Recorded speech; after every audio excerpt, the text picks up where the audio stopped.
Welcome back to Shovan online English school. যে সকল শিক্ষার্থীরা অষ্টম শ্রেণীতে পড়ছেন সে সকল শিক্ষার্থীদের জন্য আমাদের আজকের বিষয় ইংলিশ ফার্স্ট পেপারের ইউনিট 6 এবং লেসন 1।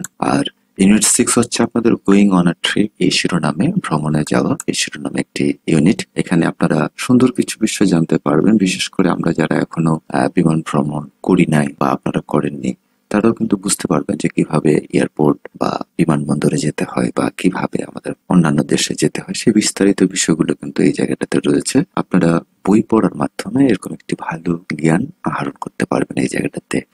আর এই জন্য আপনাদের পুরো ইউনিটটি সুন্দর করে পড়তে হবে। আজকে আমাদের ইউনিট 1 লেসন 1 এর এট দ্য এয়ারপোর্ট শিরোনামে যে পড়াটি রয়েছে, এখানে আমরা যে বিষয়গুলো আজকে নিয়েছি কন্টেন্টস হিসেবে, সেটি হচ্ছে vocabulary table, passage reading, questions answer এবং শর্ট কম্পোজিশন। চলুন আমরা প্রথমে ভোকাবুলারি টেবল দিয়ে শুরু করি। আর শিক্ষার্থীরা আমরা চলে এসেছি আমাদের প্রথম সেকশনে, সেটি হচ্ছে ভোকাবুলারি টেবল। এখানে সবগুলো শব্দ দেওয়া হয়েছে, তারপরে বাংলা প্রনাউন্সিয়েশনটি রয়েছে, বাংলা মিনিং রয়েছে, সিনোনিম 3টা রয়েছে, অ্যান্টোনিম 3টা রয়েছে।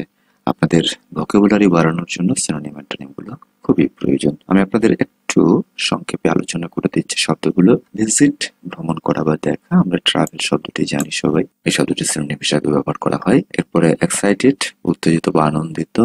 প্লেন, বিমান, এটা আপনারা সবাই জানেন, এটা খুব গুরুত্বপূর্ণ শব্দ, এখান থেকে আপনাদের এমসিকিউ থাকবে। ইমিগ্রেশন, অভিবাসন বিভাগ, যে জায়গাটাতে মূলত আপনাদের পাসপোর্ট, ভিসা এবং কার্ড চেক করা হয়, সেই যে জায়গাটা, সেটাই হচ্ছে ইমিগ্রেশন বলা হয়। পাসপোর্ট, এটি নথিপত্র বলা হয়, যেটাকে আমরা আইডিও বলতে পারি। স্ট্যাম্প, সিল মারা। এরপরে আসেন ফর্ম। আমরা জানি যে যখন আপনারা ভর্তি হন কোনো জায়গায় একটা ফর্ম পূরণ করতে হয়, সেই রকমই যখন আপনি দেশের বাইরে যাবেন আপনাদের একটি ফর্ম পূরণ করতে হয়। লাউঞ্জ, বিশ্রামাগার বা ওয়েটিং রুম। এই ছিল আমাদের টেবল, ভোকাবুলারি টেবল। আমরা বি নাম্বার সেকশনে যে কাজটি করবো, আপনাদের যে টেক্সটটি রয়েছে সুন্দর করে বুঝিয়ে দেওয়ার চেষ্টা করবো। এর পরবর্তীতে প্রশ্ন, এবং এখানে আপনাদের ডি সেকশনে গিয়ে একটি কাজ রয়েছে, সেটি হচ্ছে একটি শর্ট কম্পোজিশন, সেটাও আমি আপনাদের বুঝিয়ে দিব সুন্দর করে। তো চলুন আমরা শুরু করি। যারা lives with her parents in London, যারা তার বাবা মার সাথে লন্ডনে থাকে। They have come to Bangladesh to visit Jara's aunt and uncle. এরপরে বলা হচ্ছে যে তারা বাংলাদেশে যারার চাচা এবং চাচিকে দেখতে এসেছে বা বেড়াতে এসেছে। She is very close to her cousin Mita. সে তার চাচাতো বোন মিতার খুব ঘনিষ্ঠ, মানে খুব অন্তরঙ্গ তারা। এটা বোঝানোর জন্য আপনাদের ক্লোজ টু মনে রাখবেন, যে ক্লোজ এর সাথে আমাদের টু প্রিপজিশনটি যুক্ত হলে খুব ঘনিষ্ঠ বোঝায়। আপনারা যদি ইংরেজি প্রথম পত্রে যে টেক্সট গুলো রয়েছে এগুলো ভালো করে বুঝে পড়েন বা গ্রামার গুলো ধরে ধরে পড়েন, তাহলে কিন্তু অটোমেটিক্যালি আপনাদের অনেকগুলো গ্রামারের কাজ এই জায়গাতে হয়ে যাবে। এরপরে আসেন, both the families have visited many interesting places together in Bangladesh. উভয় পরিবারই একসাথে বাংলাদেশের অনেক আকর্ষণীয় জায়গায় ভ্রমণ করেছে। ইট ওয়াজ গ্রেট ফান, এটা অনেক আনন্দের ছিল বা মজার ছিল। Then they decided that they would visit some places outside Bangladesh too. এর পরবর্তীতে তার সিদ্ধান্ত নিল যে তারা বাংলাদেশের বাইরে কিছু জায়গা ভ্রমণ করবে। They decided to go to Thailand, তারা সিদ্ধান্ত নিয়েছিল থাইল্যান্ডে যাবে। But Mita's parents were too busy with their work, কিন্তু মিতার বাবা মা তাদের কাজে অনেক ব্যস্ত ছিলেন। সো দে কুডন্ট গো, তাই তারা যেতে পারেনি। However Mita was going with them, যাই হোক মিতা তাদের সাথে যাচ্ছিল। এরপরে আসেন, মিতা যারা and her parents are at Hazrat Shahjalal international airport. এরপরে যে বিষয়টি বলা হচ্ছে যে মিতা যারা এবং তার বাবা মা হযরত শাহজালাল আন্তর্জাতিক বিমান, তার মানে তার বিমানবন্দরে পৌঁছে গেছে। They are waiting in the lounge, তারা বিশ্রাম কক্ষে অপেক্ষা করছে। Mita is very excited, Mita খুব উত্তেজিত ছিল বা অত্যন্ত উচ্ছ্বসিত ছিল। This is her first time to board on a plane, উড়োজাহাজে এটা তার প্রথম ভ্রমণ, এই কারণে মূলত সে খুব উত্তেজিত ছিল বা উচ্ছ্বসিত ছিল। এটার উপরে কিন্তু আপনাদের একটা প্রশ্ন আছে পরবর্তীতে, এটা একটু খেয়াল রাখবেন। আপনাদের যতগুলো প্রশ্ন করা হয় সবগুলো প্রশ্ন কিন্তু এই টেক্সট গুলো যদি ভালো করে বুঝেন আপনারা কিন্তু অনায়াসে উত্তর করতে পারবেন। এরপরে আসেন, দে আর ফ্লাইং বাই বাংলাদেশ বিমান, তারা বাংলাদেশ বিমানে উড্ডয়ন করতে যাচ্ছে বা উড়ে যাবে। Mita is hoping to have a great time in Thailand, Mita থাইল্যান্ডে একটি ভালো সময় কাটাবে বলে আশা করছে। এরপরে আসেন, as they wait, two cousins start planning where they would to once they reach Bangkok. যখন তারা অপেক্ষা করছে, দুই চাচাতো বোন পরিকল্পনা করতে লাগলো এবার ব্যাংককে পৌঁছে তারা কি কি করবে।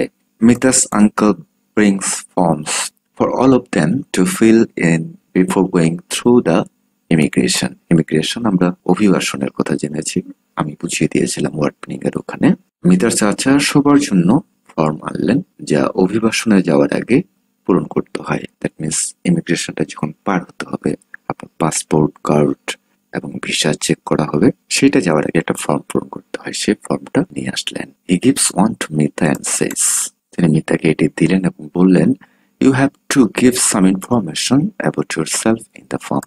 তোমাকে ফর্মটিতে নিজের সম্পর্কে কিছু তথ্য দিতে হবে। The immigration officer will check your passport and stamp it. অভিবাসন কর্মকর্তা তোমার পাসপোর্ট পরীক্ষা করবেন এবং এটিতে সিল মারবেন। And then you are ready to travel. তাহলে তুমি ভ্রমণ করার জন্য অনুমতি পাবে বা সম্পূর্ণ প্রস্তুত। মিতা, যারা and her parents start filling in the forms. Mita, যারা এবং তার মা ফর্ম পূরণ করা শুরু করলেন। আমাদের আজকের পর্বটি এখানে থাকছে। আমরা পরবর্তীতে আরো সুন্দর সুন্দর জিনিসগুলো জানতে পারবো, কিভাবে তারা উঠছে, কিভাবে অপেক্ষা করছে, সব বিষয়গুলো ধারাবাহিকভাবে দেখবেন। আপনারা যারা বিমানে ওঠেননি, সুন্দর একটি সিকোয়েন্স এখান থেকে শিখে নিতে পারবেন। বইয়ের পাতায় ভর করে আপনি সেই জ্ঞান অর্জন করতে পারবেন। তো চলুন, আমরা এখন সি সেকশনে অবস্থান করছি। এই সেকশনে এসে আমরা যে কাজটি করবো সেটি হচ্ছে, আপনাদের যে প্রশ্নগুলো দেওয়া ছিল সেই প্রশ্নগুলোর অর্থ আমরা সুন্দর করে জেনে নিব উত্তর সহকারে। আপনাদের প্রথম প্রশ্নটা ছিল, why is Mita excited? Mita কেন উত্তেজিত বা উচ্ছ্বসিত ছিল?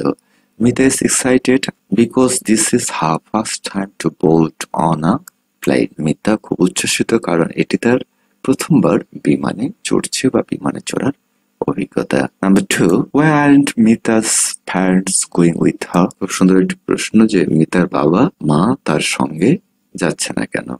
তাহলে আমরা জেনেছিলাম যে তারা খুব বিজি ছিল।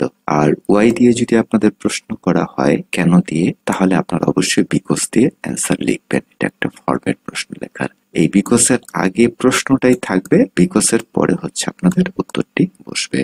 আপনারা যেভাবে লিখতে পারেন, Mita's parents are not going with her because they are too busy with their work. মিতার বাবা মা তার সঙ্গে যাচ্ছে না কারণ তারা তাদের কাজে খুব ব্যস্ত। এর পরবর্তীতে আমরা 3 নম্বর যে প্রশ্নটি আছে সেটি হচ্ছে, what does an immigration officer do at the airport? এয়ারপোর্টে একজন ইমিগ্রেশন বা অভিবাসন অফিসার কি করেন? ওনার কাজ কি? An immigration officer checks the passports and stamps it before a passenger can travel. Immigration officer যাত্রীদের পাসপোর্ট পরীক্ষা করেন এবং ভ্রমণের আগে তাতে সিল দেন। এই ছিল আমাদের প্রশ্নগুলো। শিক্ষার্থীরা, আমরা পরবর্তীতে ডি নাম্বার সেকশনে আপনাদের যে বিষয়টি বলা হয়েছিল, write a short composition about your experience of travelling to another places. মনে করেন আপনি একটা অন্য জায়গায় গিয়েছেন, আপনার একটা অভিজ্ঞতা আছে, এটার উপরে, এই ভ্রমণের অভিজ্ঞতার উপরে আপনাকে একটা ছোট্ট কম্পোজিশন লিখতে হবে, খুব বড় না। It could be going to your grandparents aunt sister brothers house. এটা হতে পারে যে তোমার দাদা দাদির বাড়িতে গিয়েছো, চাচা চাচির বাড়িতে, ভাই অথবা বোনের বাসায়। Right about your preparation before travelling, your experience on the way, for example launch, terminal, railway, oblique bus station, airport etcetera. এই বিষয়গুলোর উপরে আপনাদের একটি কম্পোজিশন লিখতে হবে। আপনারা যেভাবে লিখতে পারেন, আমি এখানে একটা মডেল দিয়েছি, আপনারা আপনাদের মতো করেও কিন্তু গুছিয়ে লিখতে পারেন। My travel experience to my aunt's house, আমার খালার বাড়িতে ভ্রমণের অভিজ্ঞতা। লিখতে পারেন এভাবে, last winter I travel to my aunt's house in Chittagong. গত শীতকালে আমি চট্টগ্রামে আমার খালার বাড়িতে ভ্রমণে গিয়েছিলাম। It was one of the most exciting experiences of my life. এটি ছিল আমার জীবনে অন্যতম রোমাঞ্চকর একটি অভিজ্ঞতা। বিফোর ট্রাভেলিং এর বা ভ্রমণে যাওয়ার পূর্বে, I packed my clothes, toothbrush, charger and some snacks. ভ্রমণের আগে আমি আমার কাপড়, টুথব্রাশ, চার্জার এবং কিছু হালকা খাবার গুছিয়ে নিয়েছিলাম। My mother help me organise everything in a small travel bag. মা আমাকে একটি ছোট্ট ট্রাভেল ব্যাগে সবকিছু গুছিয়ে নিতে সাহায্য করেছিলেন। এরপরে আসেন, we left home early in the morning and went to the bus station. সকাল সকাল আমরা বাড়ি থেকে বের হয়ে বাস স্ট্যান্ডে গেলাম।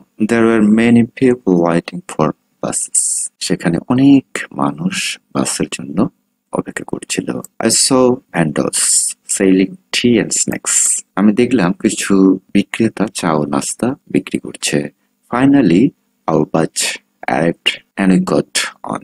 শেষ পর্যন্ত আমাদের বাস এসে পৌঁছালো এবং আমরা বাসে উঠলাম। I sat beside the window and enjoyed the view of trees, rivers and villages along the way. আমি জানালার পাশে বসেছিলাম এবং পথের ধারে গাছ, নদী আর গ্রামগুলোর দৃশ্য উপভোগ করেছিলাম। The journey was long but enjoyable. ভ্রমণটি ছিল দীর্ঘ কিন্তু আনন্দদায়ক। When I reached my aunt's house, যখন আমি আমার খালার বাড়িতে পৌঁছলাম, she welcomed me warmly. তিনি আমাকে আন্তরিকভাবে স্বাগত জানালেন।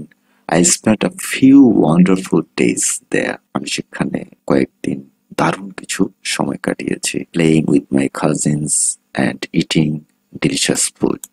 খালাতো ভাই বোনদের সঙ্গে খেলেছি, মজার মজার খাবার খেয়েছি, এক্সেট্রা এক্সেট্রা। আপনারা আরো নতুন নতুন বিষয় অ্যাড করে দিতে পারেন। And finally, I will never forget that happy trip. আমি কখনোই সে আনন্দ ঘন ভ্রমণ ভুলতে পারবো না। এ ছিল আমাদের আজকের সম্পূর্ণ আলোচনাটি ইউনিট 6 এর লেসন 1 এর।